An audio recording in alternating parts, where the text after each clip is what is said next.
Right. तो आज अपन Docker का इंट्रोडक्शन देखने वाले हैं। तो ज़रा समझते हैं सर कि हमारा जो डॉकर है वो एक्चुअल में मार्केट में आया क्यों, राइट? उससे पहले क्या काम होता था, कैसे काम होता था, ये सारी चीज़ें अपन डिस्कस करने वाले हैं। तो उससे पहले थोड़ा सा अपन ये डिस्कस कर लेते हैं कि ये जो अपना क्लास स्टार्ट हो रहा है इसमें अपन क्या क्या पढ़ने वाले, राइट? तो देखिए सर, इसमें अपन डॉकर पढ़ेंगे जो कि आपका ओपन सोर्स होगा, राइट? प्लस डॉकर के साथ साथ AWS खुद की सर्विस प्रोवाइड करवाता है डॉकर, जो कि है ECS, इलास्टिक कंटेनर सर्विस। तो मैं डॉकर प्लस ECS ये भी आपको कवर करवाऊंगा।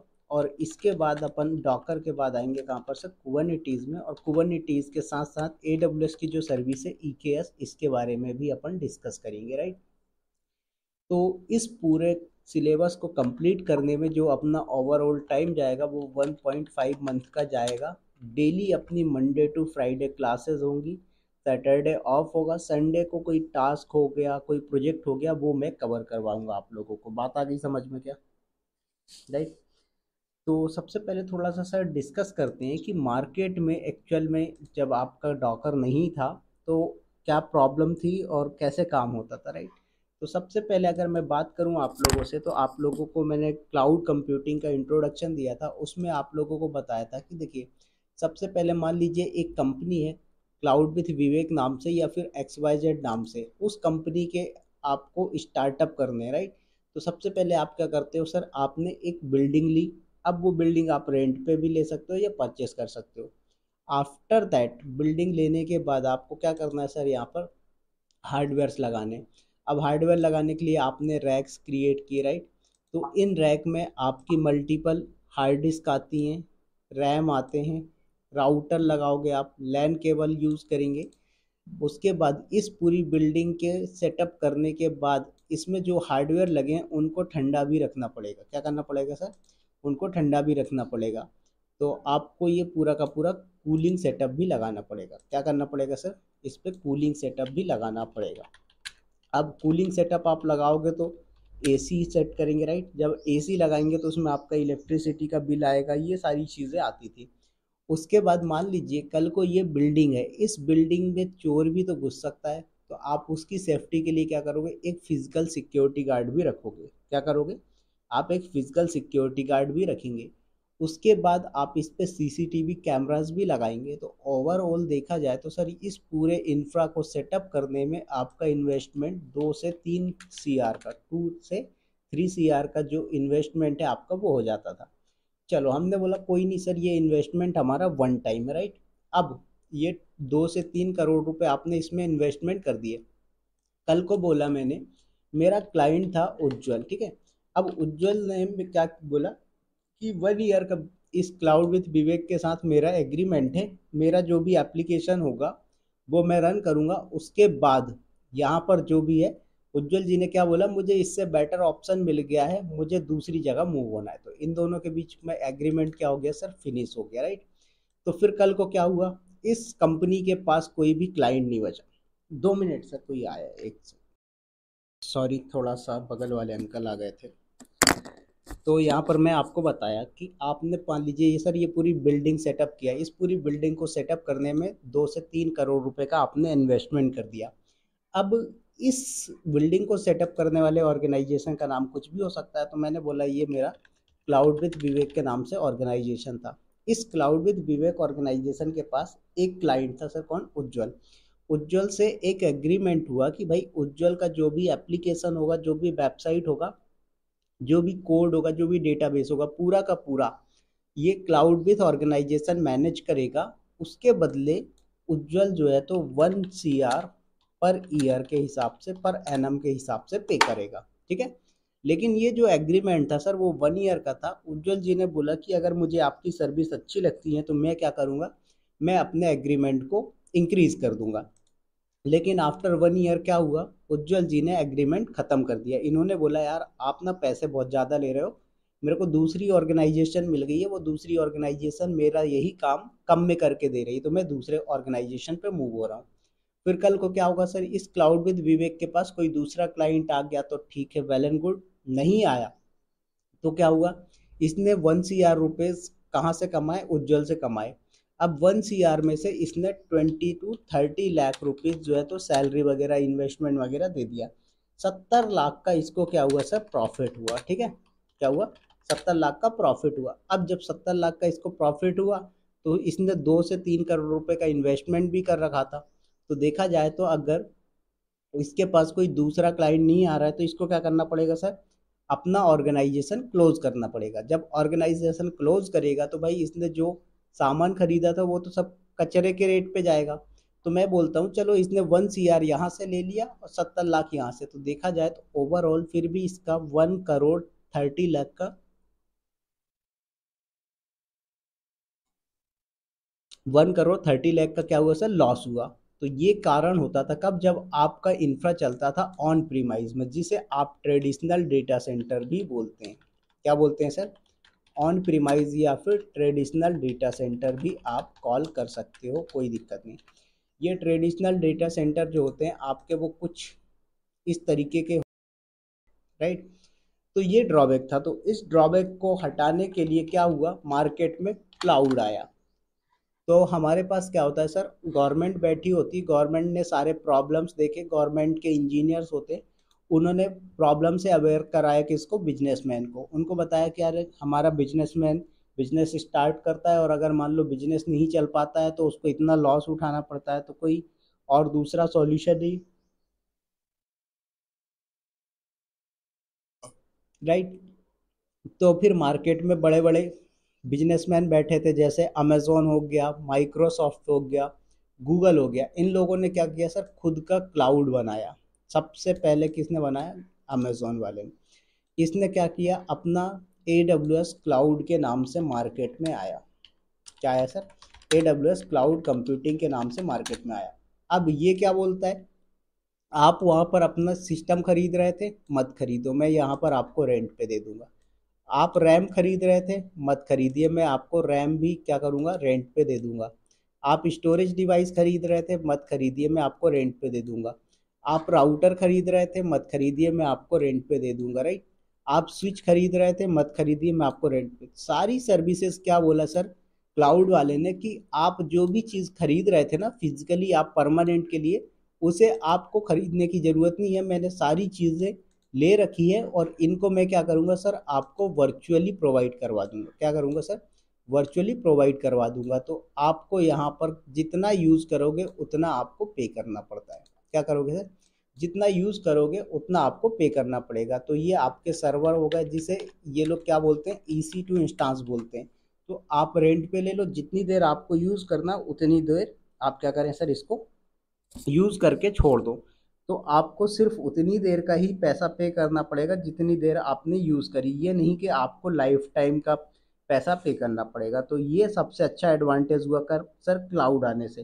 तो मान लीजिए कल को यहाँ पर कोई बिजनेसमैन बिजनेस स्टार्ट करता है और उसका बिजनेस नहीं चल पाता है, 1 साल के लिए ही क्लाइंट था उसके पास, दूसरे साल उसके पास कोई क्लाइंट नहीं है, तो वो क्या करेगा सर, उसे टेंशन नहीं लेनी है, क्योंकि उसको यहाँ पर क्या हो जाएगा सर, दूसरा क्लाइंट मिल गया तो वेल एंड गुड, नहीं मिला तो उसको यहाँ पर जो भी AWS क्लाउड की बिलिंग होगी वो पे करके अपना प्रॉफिट सेव कर सकता है। बट वहां पर तो उसने क्या किया था सर, अपने पॉकेट से इन्वेस्टमेंट कर रखा था। तो ये ड्रॉबैक था। तो ये सारा का सारा जो आर्किटेक्चर होता है सर, इसको हम लोग क्या बोलते हैं सर, मोनोलिथिक आर्किटेक्चर बोलते हैं। अब थोड़ा सा मोनोलिथिक आर्किटेक्चर क्या होता है इसको डीप में एक्सप्लेन करता हूँ।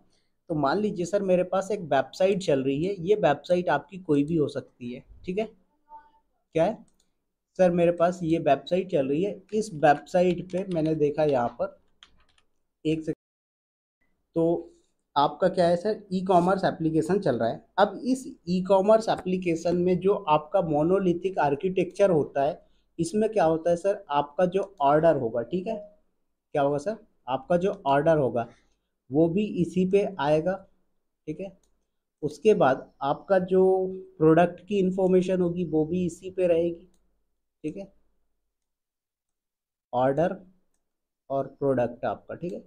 और उसके बाद उसने कुछ चीज़ें बाय करी है क्या, तो वो भी इंफॉर्मेशन यहीं पर रहेगी, ठीक है।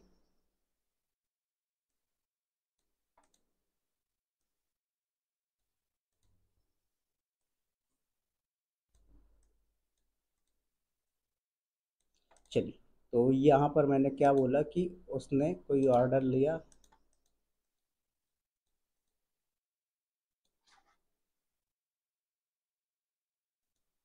चलिए, तो सर कुछ ऑर्डर आता है यहाँ पर, अगर वो अपने एप्लीकेशन, जैसे आप लोग फ्लिपकार्ट या अमेज़ोन पे देखते हैं सर, तो यहाँ पर क्या होता है, माय ऑर्डर पे जाते हो आप, राइट। तो ये माय ऑर्डर की जो इन्फॉर्मेशन है वो भी यहीं पर होगी, ठीक है। उसके बाद सर सेकंड नंबर पे आपने क्या प्रोडक्ट चूज़ किया है, वो प्रोडक्ट्स कौन कौन से अवेलेबल है, वो प्रोडक्ट की इन्फॉर्मेशन भी यहीं पर अवेलेबल हो जाएगी। उसके बाद सर आपने कोई प्रोडक्ट क्या बाय किया हुआ है, तो उस प्रोडक्ट की इंफॉर्मेशन भी यहाँ पर होगी। आफ्टर दैट सेम आपका कार्ड का ऑप्शन होता है, जो आप लोग क्या बोलते हैं, जहाँ पर जैसे होता है ना, आप सेव करके रख लेते हो उस प्रोडक्ट को, बाय नहीं करते, तो वो आपका कार्ड का ऑप्शन होता है, तो वो भी यहाँ पर आप दिखेगा। उसके बाद यहाँ पर आपका कार्ट में कौन कौन से प्रोडक्ट आपके हैं वो भी यहीं पर दिखेंगे आपको। और उसके बाद आप बाय करना चाहते हो तो वो भी आपको यहीं पर दिखेगा। तो देखा जाए तो सर ये जो पूरा का पूरा आपका आर्किटेक्चर है, ये क्या है, सब एक ही सर्वर पे चल रहा है। देख रहे हैं, ये आपका सर्वर वन हो गया, इसी सर्वर पे आपका ऑर्डर है, इसी पे आपका प्रोडक्ट चल रहा है, इसी पे कार्ट है, इसी पे बाय पे सारी इन्फॉर्मेशन जो है सर क्या हो रही है, आपकी यहीं पर आ रही है। तो ये जो आपका आर्किटेक्चर होता है सर, ये आपका कहलाता है मोनोलिथिक, ठीक है। अब यहाँ पर क्या होगा सर, आपका कोड लिखा होता है, तो ये कोड आपका कोई भी हो सकता है, ठीक है। एक सेकेंड।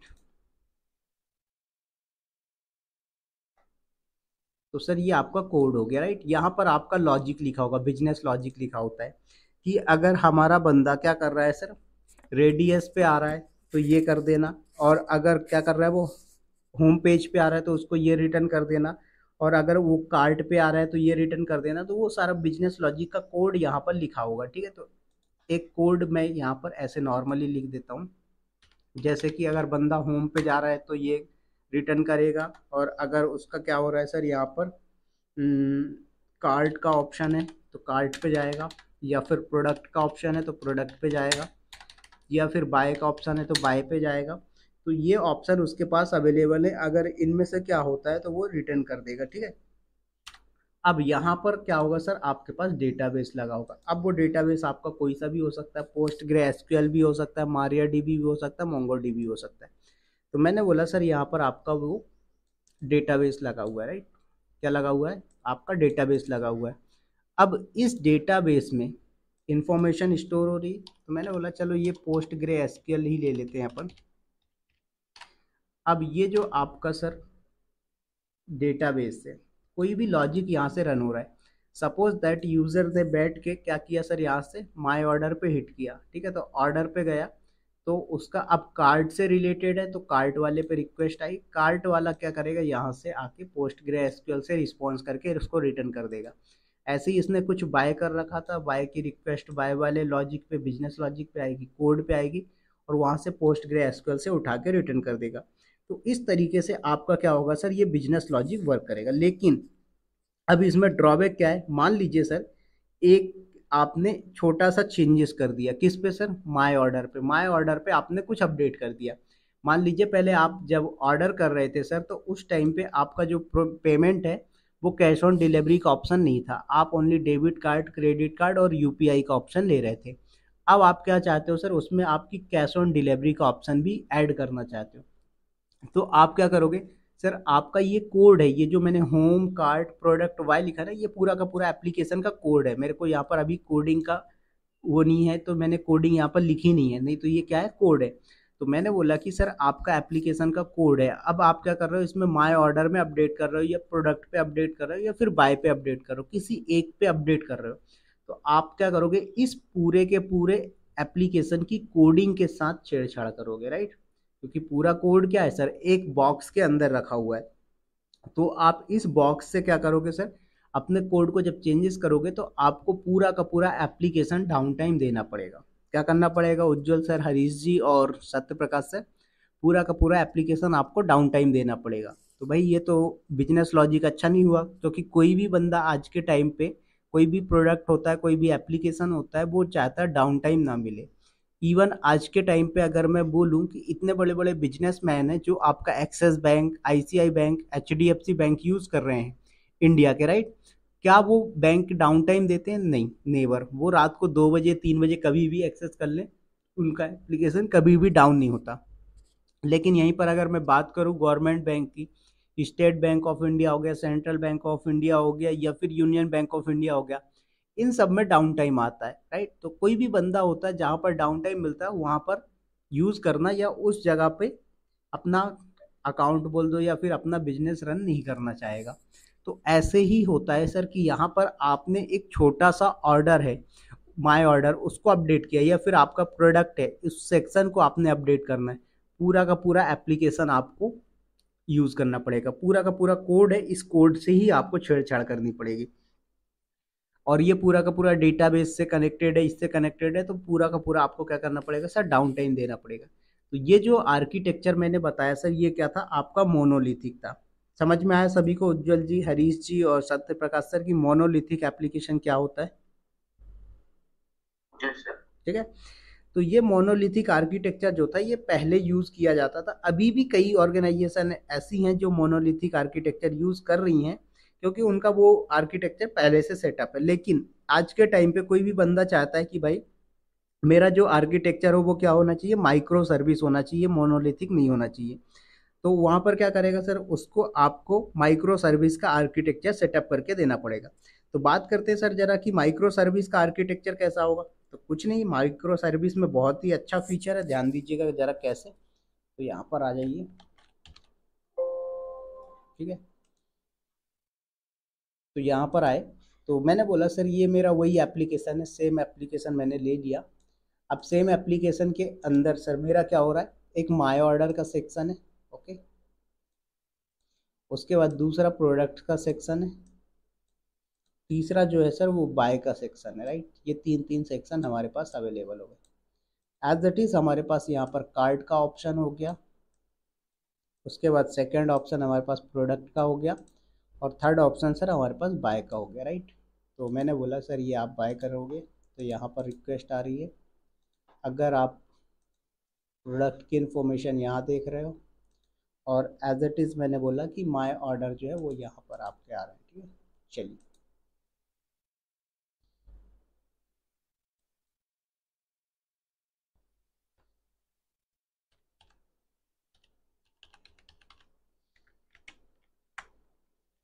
अब माय ऑर्डर के बाद आपने क्या किया सर? यहाँ पर आपका प्रोडक्ट्स की इन्फॉर्मेशन आ गई।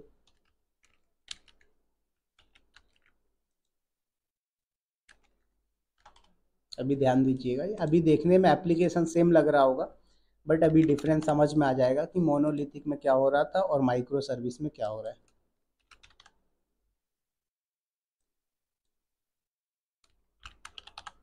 चलिए, तो ये आ गया सर आपका, ये आर्किटेक्चर किसका सर? ये आपका वही ई कॉमर्स का है।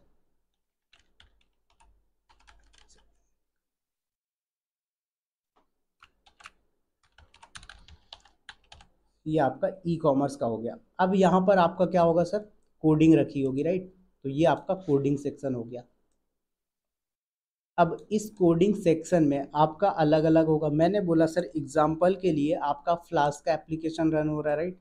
तो फ्लास्क में आपकी कोडिंग रखी हुई है। तो यहाँ पर आपका कुछ इस तरीके का होगा, फ्रॉम फ्लास्क इंपोर्ट, ठीक है। ये आपका इस टाइप का कोड लिखा हुआ है। उसके बाद यहाँ पर आपको दे दिया फ्रॉम रेडिस से, आप रेडियस सर्वर यूज करो तो from Redis to import Redis, ठीक है। ये आपने दे दिया। उसके बाद सर यहाँ पर आपने क्या बोला? @app.route, ये आपने कोड लिखा हुआ है, ठीक है।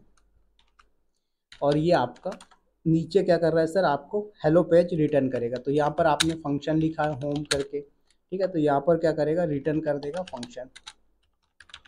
तो ऐसे पूरी कोडिंग लिखी हुई है सर ये आपकी एप्लीकेशन की। तो मैं यहाँ पर सीधा सीधा सा लिख देता हूँ कि आपका सर एक कार्ड का फंक्शन होगा, एक होम का हो गया, उसके बाद आपके पास जो होगा वो प्रोडक्ट का फंक्शन होगा। तो DEF कार्ड और DEF प्रोडक्ट डिफाइन, ये पाइथन का कोड का सिंटेक्स है।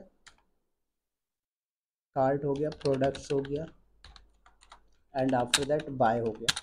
तो मैंने बोला सर ये आपके पास अलग अलग चीज़ें आ रही हैं, राइट। और नीचे इसी के जाओगे तो आपका डेटाबेस का पोर्ट मैपिंग वगैरह, पोर्ट फॉरवर्डिंग वगैरह हो रखी होगी। अब सर यहाँ पर क्या होगा, आपके ने सभी के लिए अलग अलग, पहले क्या हो रहा था यहाँ पर देखो, आपका यूज़र कुछ भी रिक्वेस्ट कर रहा था, ऑर्डर की रिक्वेस्ट कर रहा था, बाय करने की कोशिश कर रहा था, सारी रिक्वेस्ट क्या हो रही थी सर, यहीं पर आ रही थी आपके पोस्ट ग्रे एसक्यूएल से, और इसके लिए कोई भी अलग चीज़ें नहीं रखी थी। बट अभी क्या हुआ, यहाँ पर आपके सभी के लिए अलग अलग आपने क्या किया सर, सर्वर सेटअप कर दिए। तो मैंने बोला कि अगर मेरा यूज़र है और उसकी रिक्वेस्ट होम पेज पे आ रही है तो वो यहाँ पर कनेक्ट कर देना, अगर मेरा यूज़र है उसकी रिक्वेस्ट ऑर्डर पे आ रही तो यहाँ पर कर देना। मैंने बोला अगर मेरी यूज़र की रिक्वेस्ट क्या हो रही सर, यहाँ पर कार्ड पे आ रही तो यहाँ पर कर देना, अगर प्रोडक्ट पे आ रही है तो यहाँ पर कर देना, वाई पे आ रही है तो यहाँ पर कर देना। तो देखो सभी के लिए हमने क्या किया, अलग अलग बना दिए। क्या बोला हमने कि अगर यूज़र होम पेज पे तो उसकी ट्रैफिक इस वाले से कनेक्ट कर देगा, अगर हमारा यूज़र क्या कर रहा है, बाय कर रहा है या फिर ऑर्डर पे जा रहा है तो उसकी रिक्वेस्ट यहाँ पर आनी चाहिए ऑर्डर वाले सेक्शन पे। ऐसे ही कार्ट वाले सेक्शन पे कार्ट की रिक्वेस्ट आएगी, उसके बाद प्रोडक्ट वाले सेक्शन पे प्रोडक्ट की इंफॉर्मेशन या सर्विस आपकी आएगी, और इसके बाद यहाँ पर बाय कर रहा है तो बाय की आएगी। अब इसका एडवांटेज क्या है ये समझेंगे सर। देखो मान लीजिए यहाँ पर कल को हमें क्या करना है सर, हमारे बाय वाला सेक्शन जो है इसमें कुछ चेंजेस करना है, तो हम क्या करेंगे, हमें पूरा का पूरा चेंजेस करने की ज़रूरत नहीं है। क्यों? क्योंकि आपका ये जो पूरा का पूरा कोड है ये एक में नहीं रन कर रहे हैं आप। आपने क्या किया सर, होम वाले में होम का कोड रख दिया, ऑर्डर वाले में ऑर्डर का कोड रख दिया, कार्ट वाले में कार्ट का कोड रख दिया, प्रोडक्ट वाले में प्रोडक्ट का कोड रख दिया, और बाय वाले में बाय का। तो मैंने बोला कि सर आपने क्या किया, वो बाय वाले सेक्शन पे चेंजेस करना है। क्या करना है सर आपको, बाय वाले सेक्शन पे चेंजेस करना है। तो जब आपको इस बाय सेक्शन पे चेंज करना है तो आप कहाँ पर, इस पूरे कोड पे तो कुछ करना ही नहीं, क्योंकि ये कोड आपका अब काम का नहीं है। आपका कोड तो भाई होम के अंदर रखा हुआ है, ऑर्डर के अंदर रखा, कार्ट के अंदर रखा, प्रोडक्ट के अंदर रखा, बाय के अंदर रखा है। तो कार्ट वाले पे अगर आपने चेंजेस किया तो कार्ट वाले की रिक्वेस्ट यहाँ पर कुछ इस तरीके से कनेक्ट हो जाएगी। ठीक है, मैंने बोला सर प्रोडक्ट की इंफॉर्मेशन प्रोडक्ट पे कनेक्ट हो जाएगी, बाय करने की कोशिश कर रहा है बंदा तो उसकी रिक्वेस्ट यहाँ पर हो जाएगी। ऐसे ही बंदा यूज़र के होम एप्लीकेशन डैशबोर्ड पे तो उसकी यहाँ पर कनेक्ट हो जाएगी। राइट, तो सभी पे अलग अलग हो गया। ऐसे ही उसने क्या बोला, ऑर्डर पे आ रही है, ऑर्डर पे रिक्वेस्ट ला रहा है तो ऑर्डर पे यहाँ पर कनेक्ट कर देगा। राइट, तो ये उसका ऑर्डर पे कनेक्ट हो गया। तो देखा जाए तो ये पूरा का पूरा कोड क्या था, पहले जब आप मोनोलिथिक आर्किटेक्चर यूज कर रहे थे तो एक ही पूरे सर्वर पे या एक ही बॉक्स के अंदर रखा हुआ था आपका कोड। लेकिन जब आपने माइक्रो सर्विस आर्किटेक्चर यूज किया तो वहां पर क्या किया सर, आपने होम डैशबोर्ड का कोड अलग रख दिया, ऑर्डर का कोड अलग रख दिया, कार्ट का कोड अलग रख दिया, प्रोडक्ट का कोड अलग रख दिया, और बाय का कोड अलग रख दिया। अब इससे क्या एडवांटेज हुआ कि सर आपको जिस सेक्शन को अपडेट करना है उसी सेक्शन पे आप जाओगे और उसी सेक्शन को डाउन टाइम दे पाओगे। तो सपोज दैट मैंने बोला कि आपको कल को बैंकिंग का एप्लीकेशन मिल गया प्रोडक्ट, राइट, आपको बैंकिंग प्रोजेक्ट मिल गया। आप क्या करोगे सर, कुछ नहीं करोगे, आप ऐसे ही आर्किटेक्चर सेटअप करके दोगे माइक्रो सर्विस का। अब बैंकिंग में क्या क्या फीचर होते हैं सर, वो अपना बैंक बैलेंस चेक कर सकता है, यस और नो, यस और नो, उज्जवल जी, हरीश जी, सत्य प्रकाश सर, राइट। तो वो बैंक बैलेंस चेक कर सकता है, उसके बाद वो पेमेंट चेक कर सकता है कि भाई पेमेंट रिसीव हुआ, सॉरी पेमेंट नहीं, उसे क्या बोलते हैं आप लोग, स्टेटमेंट, ठीक है, स्टेटमेंट चेक कर सकता है। उसके बाद मनी सेंड कर सकता है वो, ठीक है, उसके बाद मनी रिसीव भी कर सकता है। तो ये सारे ऑप्शन उसको मिल रहे हैं। अब मान लीजिए कल को उसने क्या बोला कि यार बैंक स्टेटमेंट ना पहले हम 10 डेज का देते थे बाय डिफॉल्ट, जो आपके क्या बोलते हैं मोबाइल बैंकिंग एप्लीकेशन होता है उसमें जो स्टेटमेंट मिलता है वो 10 डेज का देते हैं हम, ऐसा बोला बैंक वालों ने। तो इन्होंने बोला कि भाई हम अपडेट करना चाहते हैं, 10 डेज का नहीं 15 डेज का करना चाहते हैं। तो अब यदि सोचिए अगर आप इसको मोनोलिथिक आर्किटेक्चर में रन करोगे तो क्या करोगे आप, पूरा का पूरा ना तो वो बैंक बैलेंस चेक कर पाएगा, ना स्टेटमेंट चेक कर पाएगा, ना मनी सेंड कर पाएगा, ना मनी रिसीव कर पाएगा। क्या होगा, डाउन टाइम दे दोगे सारे के सारे एप्लीकेशन को। तो ये तो एक बेस्ट प्रैक्टिस भी नहीं हुई और ये बिजनेस लॉजिक भी अच्छा नहीं हुआ, क्योंकि बिजनेस लॉस होगा बैंक का। तो बोला गया क्या करो भाई, आप माइक्रो सर्विस आर्किटेक्चर यूज करो। माइक्रो सर्विस में क्या होगा, बैंक बैलेंस का एक अलग से आप कंटेनर बना दोगे, स्टेटमेंट के लिए एक अलग से आप कंटेनर बना दोगे, मनी सेंड करने के लिए एक अलग कंटेनर बना दोगे, मनी रिसीव का कंटेनर अलग होगा, और सारे कंटेनर के अंदर अलग अलग कोड रन होंगे। बट उन सबको मर्ज करके क्या होता है सर, आपका फाइनल एप्लीकेशन डिप्लॉय होता है। समझ में आए? तो यहाँ पर क्या हुआ, कल को आपने स्टेटमेंट वाला सेक्शन एडिट करना है, स्टेटमेंट वाले सेक्शन को अपडेट करना है, तो आप क्या करोगे, कुछ भी नहीं करोगे, आप सिर्फ स्टेटमेंट वाले सेक्शन को क्या करोगे सर, डाउन टाइम दे दोगे, बाकी सब आपका एज इट इज रन होता रहेगा। बात आई समझ में? तो इसलिए ऑर्गेनाइजेशन में बोला जाता है कि आप क्या करें sir, micro service architecture use करें, क्योंकि मोनोलिथिक में क्या होता है सर, आपका यहाँ पर ड्रॉबैक बहुत देखने को मिलता है। बात आ गई समझ में सर?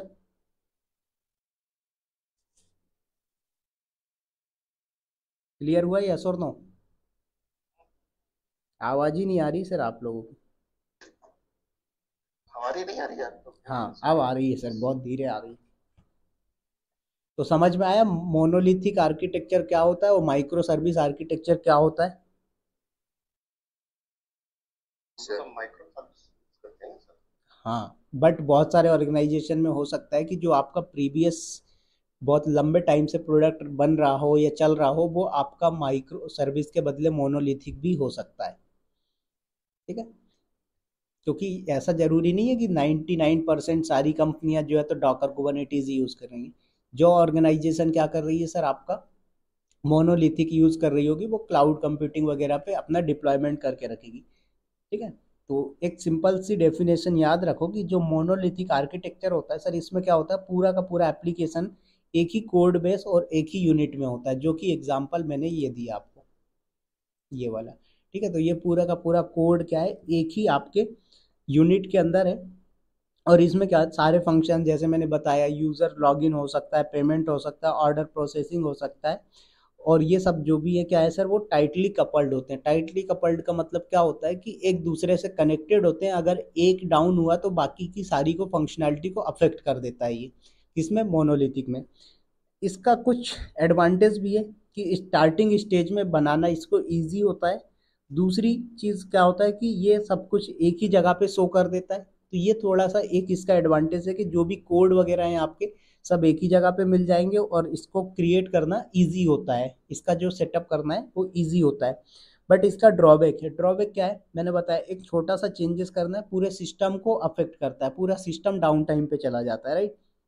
उसके बाद स्लो डिप्लॉयमेंट, इसमें क्या होता है, हर बार पूरे सिस्टम पे डिप्लॉय करना पड़ता है। मान लीजिए कि आपने माय ऑर्डर को अपडेट किया, लेकिन यहाँ पर क्या होगा, कई बार ऐसा भी हो जाता है कि माय ऑर्डर को आपने अपडेट किया, लेकिन माय ऑर्डर के साथ कार्ड का जो कोड था वो सपोर्ट नहीं कर रहा है, तो फिर आपको कार्ड का कोड भी माय ऑर्डर के अकॉर्डिंग अपडेट करना पड़ सकता है।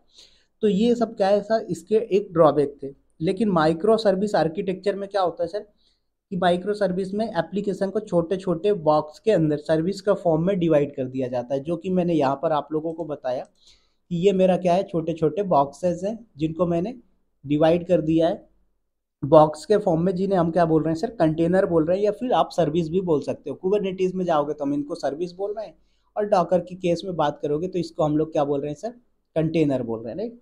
तो इसमें क्या होगा, स्पेसिफिक काम के लिए स्पेसिफिक कोड लिखा हुआ है। होम के अंदर होम का कोड लिखा, ऑर्डर के अंदर ऑर्डर का कोड लिखा, कार्ट के अंदर कार्ट का कोड लिखा हुआ, प्रोडक्ट के अंदर प्रोडक्ट का कोड है, बाय के अंदर बाय का कोड है।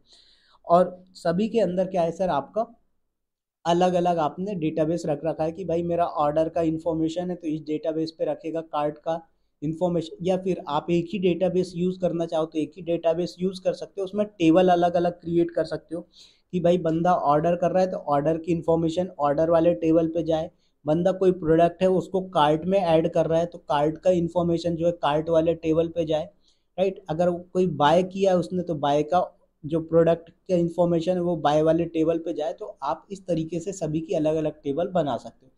इससे क्या एडवांटेज होता है सर, स्केलेबिलिटी बनी होती है कि सारी सर्विसेज जो होती हैं वो केवल क्या होती हैं सर, स्केल हो सकती है आपकी, कोई भी एक दूसरे पे डिपेंड करने की ज़रूरत नहीं है।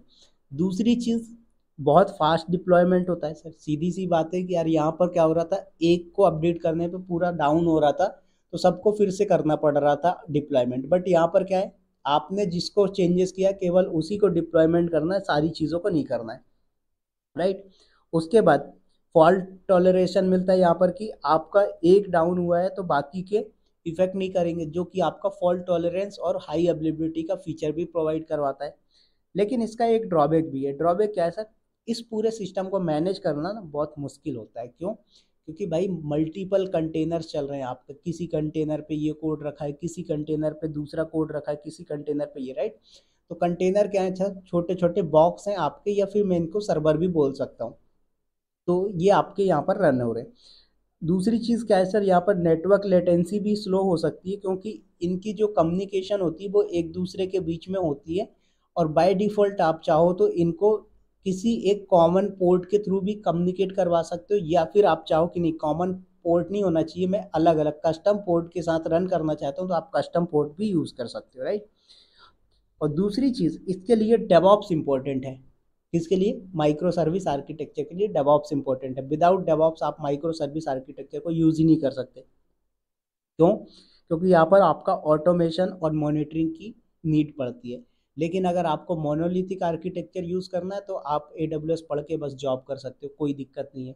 आपको किसी कंपनी से प्रोजेक्ट लेना है, आप प्रोजेक्ट ले लो, कोई दिक्कत नहीं है। आप उसको अगर मोनोलिथिक आर्किटेक्चर बना रहे हो और आपको AWS का अच्छा नॉलेज है, आप AWS पे काम करके दे दोगे। लेकिन अगर किसी से आप प्रोजेक्ट ले रहे हो, किसी भी कंपनी से प्रोजेक्ट लेने के बाद आप उसको ये प्रॉमिस कर रहे हो कि मैं माइक्रो सर्विस पे करके दूंगा, और माइक्रो सर्विस में आपको डेवऑप्स का नॉलेज नहीं है, तो आप उस प्रोजेक्ट को नहीं कर पाओगे। तो ये कुछ इसके एडवांटेज और डिसएडवांटेज थे दोनों के, मोनोलिथिक के और माइक्रो सर्विस के एडवांटेज डिसएडवांटेज दोनों। समझ में आया सर? क्लियर हुआ? यस और नो? उज्जवल जी, हरीश जी, सत्य प्रकाश सर। चलिए, अब जरा थोड़ा सा समझ लो भैया डॉकर क्या होता है, राइट। पूरी कहानी तो मैंने बता दी, एक सेकंड पानी पी लेते हैं।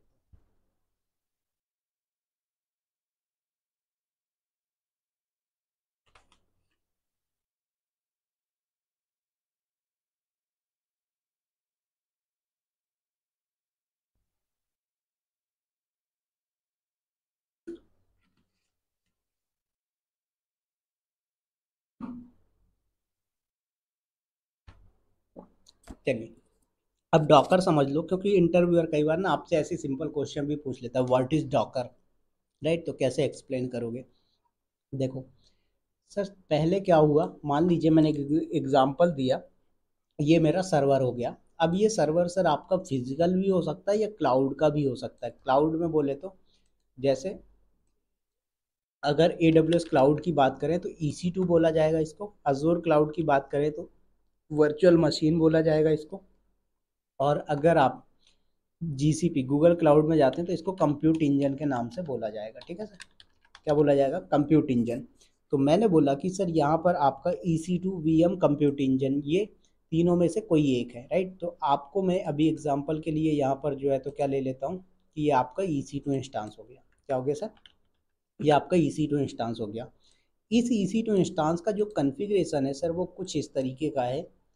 4 GB रैम है, आपने इस पर जो लिया हुआ है 4 GB का रैम है, 1 TB का स्टोरेज डिवाइस है। ओके, अब ध्यान से समझेंगे, 4 GB का रैम है, 1 TB का स्टोरेज डिवाइस है। अब इस पर कोई एप्लीकेशन रन करना है, क्या करना है सर? कोई एप्लीकेशन रन करना है। तो सबसे बड़ा ड्रॉबैक तो ये होता है कि सर आपका ये ना जितना साइज है उतना यूटिलाइज नहीं हो पाता। मान लीजिए आपने एक मेरा वेबसाइट रन किया या एप्लीकेशन रन किया क्लाउड विद विवेक के नाम से, ठीक है। अब इस क्लाउड विद विवेक एप्लीकेशन को रन करने के लिए 1 GB का रैम रिक्वायरमेंट है, 120 GB का स्पेस रिक्वायर्ड है, ठीक है। तो आपने 1 GB रैम और 120 GB का स्टोरेज यूज़ किया, इसमें 3 GB का स्टोरेज, सॉरी 3 GB का रैम, और बाकी का 700-800 GB का स्टोरेज बेस्ट जा रहा है, राइट। तो आप बोलोगे सर इसमें दूसरा एप्लीकेशन डाल दे क्या? तो दूसरा एप्लीकेशन डालोगे तो क्या होगा सर, आपका डेटा सिक्योर नहीं होगा, तो डेटा की सिक्योरिटी यहाँ पर ख़त्म हो जाती है। इसलिए एक सर्वर पे एक ही एप्लीकेशन रन किया जाता है, ठीक है। दूसरी चीज़ क्या है सर कि आपको यहाँ पर मान लीजिए वर्चुअलाइजेशन का कॉन्सेप्ट है। वर्चुअलाइजेशन आप लोगों ने देखा होगा, जैसे लिनक्स वगैरह अगर आपने पढ़ा होगा, आप क्या करते हो सर, VMware इंस्टॉल किया, इस एक सॉफ्टवेयर के ऊपर आप मल्टीपल क्या करते हो सर मल्टीपल वर्चुअल मशीन बोले तो ऑपरेटिंग सिस्टम इंस्टॉल कर देते हो। तो अगर ऐसा कुछ कॉन्सेप्ट यहाँ पर देखा जाए कि सर मान लीजिए मैं यहाँ पर मल्टीपल EC2 के केस की बात नहीं कर रहा हूँ अभी, ठीक। EC2 के केस में तो आप छोटा साइज ले लोगे, ठीक है, बट उतना प्रॉपर यूटिलाइजेशन नहीं है। तो मैंने बोला इस पे आपने क्या किया, ये VMware है, इस पे आपने वर्चुअलाइजेशन किया। तो ध्यान दीजिएगा ये आपने VMware सॉफ्टवेयर यूज़ किया, VMware क्या करता है सर, आपके हार्डवेयर को वर्चुअलाइज करने की फैसिलिटी देता है। तो आप क्या करोगे, आप बोलोगे सर मैं एक ऑपरेटिंग सिस्टम बना लिया इस पे विंडोज़ का, दूसरा ऑपरेटिंग सिस्टम बना लेता हूँ लिनक्स का, तीसरा बना लेता हूँ मैक का, और चौथा बना लेता हूँ उबंटू का। ठीक है, आपने 4 ऑपरेटिंग सिस्टम डाले। ड्रॉबैक क्या हुआ सर, एक ऑपरेटिंग सिस्टम आपने जब इंस्टॉल किया तो देखो, एक तो VMware पे ऑपरेटिंग सिस्टम होगा, इस पे आपने, मैंने बोला चलो आपने विंडोज़ इंस्टॉल कर दिया, ठीक है। उसके बाद दूसरा आपको ऑपरेटिंग सिस्टम इंस्टॉल करना पड़ा, तो आपने इस पे इंस्टॉल किया ऑपरेटिंग सिस्टम, इस पे ऑपरेटिंग सिस्टम डाला, इस पे भी ऑपरेटिंग सिस्टम डाला आपने, और इस पे भी ऑपरेटिंग सिस्टम डाला। सारे पे आपने ऑपरेटिंग सिस्टम इंस्टॉल किया। सर आपको रिक्वायर्ड थी ओनली किसकी, कुछ आपकी बाइनरीज और लाइब्रेरीज की। बट इसमें क्या हो रहा है, बाय डिफ़ॉल्ट MS पेंट आ गया आपके पास, ठीक है। आपने ऐसे ही उबंटू लिया तो उसमें आपको VIM कमांड आ गई, HTTPD कमांड आ गया, Nginx आ गया, LS आ गया, PWD आ गया, CD आ गया। ये सब क्या है सर, सॉफ्टवेयर है। तो आपको देखा जाए तो सर जिन सॉफ्टवेयर की रिक्वायरमेंट नहीं है वो सॉफ्टवेयर भी आ जा रहे हैं। तो इससे क्या हो रहा है सर, आपका स्पेस जो है अननेसेसरी यूटिलाइज हो रहा है। तो इन सब ड्रॉबैक को देखते हुए मार्केट में क्या हुआ, डॉकर आया। डॉकर से एडवांटेज क्या हुआ, आपने देखो यहाँ पर एक मैन ऑपरेटिंग सिस्टम इंस्टॉल कर दिया। अब आप इसको विंडोज़ पे भी इंस्टॉल कर सकते हो, लिनक्स पे भी कर सकते हो, प्रोडक्शन के अंदर लिनक्स सर्वर चलता है, ठीक है। तो मैंने बोला सर आपने सबसे पहले एक मैन लिनक्स सर्वर बनाया। अब इस लिनक्स सर्वर के ऊपर सर आपको छोटे छोटे कंटेनर्स क्रिएट करने। तो आपने पहला कंटेनर बना दिया, दूसरा कंटेनर क्रिएट कर लिया, तीसरा कंटेनर क्रिएट कर लिया, चौथा कंटेनर क्रिएट किया, पांचवा कंटेनर क्रिएट किया, 6 नंबर का कंटेनर बनाया, 7 नंबर का कंटेनर बनाया, 8 नंबर का कंटेनर बनाया, 9 नंबर कंटेनर, राइट। और सारे कंटेनर पे सर लाइट वेट इमेज आती है, 10 MB की, 5 MB की इमेज। आपको जिस साइज का चाहिए, जितना आपको सॉफ्टवेयर रिक्वायर्ड है, सपोज आपने बोला सर मुझे ओनली PWD और CD कमांड रिक्वायर्ड है मेरे कंटेनर पे, तो आप सिर्फ PWD और CD कमांड ले सकते हो अपने कंटेनर पे, बाकी पूरी की पूरी फंक्शनैलिटी आपको लेने की ज़रूरत नहीं है। तो देखा जाए तो एक रियल एग्जांपल देता हूँ कि भाई डॉकर क्या होता है, राइट। तो देखो पहले क्या होता था सर, आप लोग जाते थे कहीं कॉलेज वगैरह का ग्रेजुएशन करने के लिए, तो आप क्या करते थे, रूम लेते थे। अब रूम सर 10 बाई 10 का है, लेकिन आप सोते कितने में हो, 4 बाई 4 में, राइट। ये 4 बाई 6 का स्पेस आपने ले लिया। बाकी का स्पेस क्या हो रहा है सर, फालतू पड़ा है, उसमें आप कुछ कर भी नहीं रहे, बट आपके पैसे क्या हो रहे हैं, ज़्यादा लग रहे हैं। तो आज के टाइम पे क्या हुआ है सर, हॉस्टल बन गए। एक रूम है 10 बाई 10 का, उसमें 2 बेड या 3 बेड डाल दिए जाते हैं। क्या होता है, बेड आप अपने अपने बेड पे सोइए और सभी मिलके पैसे दे दीजिए। तो क्या हुआ सर, आपके पैसे बच रहे हैं, स्पेस का प्रॉपर यूटिलाइजेशन हो रहा है। ऐसे ही था सर कि जब डॉकर नहीं था मार्केट में, तो हमें क्या करने पड़ते थे सर, स्पेस का प्रॉपर यूटिलाइजेशन नहीं होता था, हमें पूरे पैसे अकेले ही पे करने पड़ते थे। अब क्या हो गया सर, डॉकर का कॉन्सेप्ट आ गया, तो हम मल्टीपल कंटेनर क्रिएट करके रन करते हैं, और उन कंटेनर से हमारा क्या होता है सर, स्पेस का प्रॉपर यूटिलाइजेशन हो पाता है, प्लस हमारी कॉस्ट ज़्यादा नहीं बैठती। तो ये एडवांटेज है डॉकर आने से, इसलिए हम लोग डॉकर की तरफ मूव हुए। और दूसरा आपको जो मैंने माइक्रो सर्विस और मोनोलिथिक आर्किटेक्चर एक्सप्लेन किया, वो भी इम्पोर्टेंट है आपके जब डॉकर और कुबरनेटिस की बात आती है, क्योंकि माइक्रो सर्विस आपका डॉकर और कुबरनेटिस प्रोवाइड करवाते हैं। बात आ गई समझ में उज्जवल जी, हरीश जी और सत्य प्रकाश सर? जी सर। ठीक है, तो ये था हमारा इंट्रोडक्शन डॉकर का। अब थोड़ा सा मैं आपको एक्सप्लेन करता हूँ कि सर ECS क्या होता है, राइट। क्या होता है ECS, तो ECS जो आपका है वो AWS की सर्विस होती है। क्या होती है सर, ECS जो है वो AWS की सर्विस है। अब ध्यान से देखेंगे, आपका जो डॉकर यूज हो रहा है सर, डॉकर कंटेनर, ठीक है। ये डॉकर कंटेनर क्या है सर, आपका ओपन सोर्स है। तो इसके लिए क्या करना पड़ता है सर, आपको खुद आप डॉकर का इंस्टॉलेशन करोगे, फिर कंटेनर क्रिएट करोगे उसके अंदर, फिर कंटेनर के अंदर कुछ चीज़ें करनी, सारी चीज़ें आपको मैनेज करनी पड़ती है, सीधी सी बात है। लेकिन आपका जो ECS है सर, इसको बोलते हैं हम लोग इलास्टिक कंटेनर सर्विस।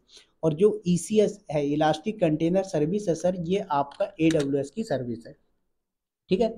इसमें क्या होता है, आपके जो कंटेनर होते हैं सर, ये खुद मैनेज करता है, कौन, आपका AWS। तो मान लीजिए आपको डॉकर कंटेनर पे लोड बैलेंसिंग करना है, कुछ भी चीज़ें करनी है, वो सब आपको करनी पड़ेगी। बट ECS में क्या होता है सर, ये सारी चीज़ें AWS मैनेज करता है, इसमें सिर्फ आप अपना कंटेनर क्रिएट करो और अपने कोड को डिप्लॉय करो, तो ये ऑटोमेटिक मैनेज और स्केल करके देता है। ठीक है, तो इसलिए आपको यहाँ पर बहुत सारी चीज़ें ईजी मिलती है, जैसे आपका रैम कितना लेना है, CPU कितना लेना है, ये चीज़ें आप डिफाइन कर सकते हो ECS के अंदर। डॉकर कंटेनर में मैनुअली डिफाइन करना पड़ता है, आपको खुद कॉन्फ़िगर करना पड़ता है। उसके बाद कंटेनर, इस पे आपका जो क्लस्टर का कॉन्सेप्ट आता है, तो आपको AWS खुद बना बनाया क्लस्टर देता है, आप क्लस्टर बनाते हो, उस क्लस्टर के अंदर ऑटोमेटिक आपको कंटेनर बन के आ जाते हैं। लेकिन आप जब खुद से इंस्टॉल करते हो तो पहले आपको क्लस्टर सेटअप करना है, क्लस्टर के अंदर आपको कंटेनर बनाते हैं, तो आपको जो डॉकर कंटेनर, इस पर आपको मैनुअली सारी चीज़ें करनी पड़ती, सारी रोल्स एंड रिस्पॉन्सिबिलिटीज़ आपकी होती हैं। बट आप अगर ECS यूज़ कर रहे होते हो तो इसमें AWS की रिस्पॉन्सिबिलिटीज़ हो जाती हैं। बट चार्जेस की बात करें तो आपका जो डॉकर कंटेनर होता है उसका चार्जेस कम होता है, और ECS जो होता है इसमें चार्जेस ज़्यादा होते हैं। बट वही है कि रोल्स एंड रिस्पॉन्सिबिलिटीज़ भी आपकी कम हो जाती हैं जब आप ECS यूज़ करते हैं। तो समझ में आया सर? ले, तो ये था, तो आज के लिए इतना ही रखते हैं। सर ECS में हम मल्टी कंटेनर चला सकते हैं, मतलब मल्टी कंटेनर का मतलब जैसे हाँ उसके बिल्कुल, साथ डेटाबेस भी जैसे हम डॉकर केस में चलाते हैं, उस केस में क्या हम ECS यूज कर सकते हैं? बिल्कुल यूज़ होता है, सेम फंक्शनैलिटी मिलती है, बस फ़र्क इतना है, ऐसा समझ लो डॉकर कंटेनर जो है ये आपकी पर्सनल कार है, ठीक है? तो इसमें कब सर्विसिंग होनी है, कब क्या होना है, सब कुछ आपकी रिस्पॉन्सिबिलिटी है। और ECS जो है सर, ये आपका ओला उबर का एग्जाम्पल है। इसमें इसका मेंटेनेंस कब होना है, इसकी सर्विसिंग कब होनी है, ऑयल कब चेंज होना है, ग्रीसिंग कब होनी है, सब कुछ AWS की रिस्पॉन्सिबिलिटी है। लेकिन इसमें डॉकर वाले में क्या है सर, इसमें आपकी रिस्पॉन्सिबिलिटीज़ है, बस इतना फ़र्क है बस। बाकी आपका वही कार ओला में मिल रही, वही कार आपकी पर्सनल कार है, उतनी ही स्पीड स्पीड आपकी कार भी जा रही है जितनी स्पीड ओला उबर वालों की जा रही है। बट फ़र्क क्या है, रोल्स एंड रिस्पॉन्सिबिलिटीज़ का, और कुछ नहीं।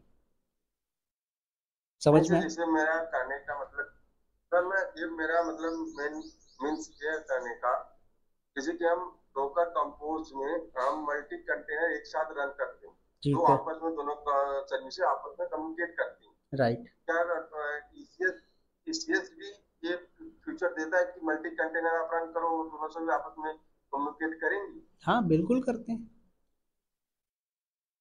अच्छा अच्छा। ठीक है, सारी चीज़ें बताऊंगा। ठीक है, अभी आज हमने सिर्फ इंट्रोडक्शन देखा है, क्या बोलते हैं, बाय डिफ़ॉल्ट आपस में कैसे कम्युनिकेट करते हैं, आप चाहो कि आपस में कम्युनिकेट ना करें तो कैसे करते हैं, वो सारी चीज़ें नेटवर्क के अंदर का पार्ट आएगी, जब अपन नेटवर्किंग पढ़ेंगे डॉकर के अंदर तब सारी चीज़ें क्लियर कर दूंगा आपका। ठीक है, तो चलिए आज के लिए इतना ही रखते हैं, कल इसका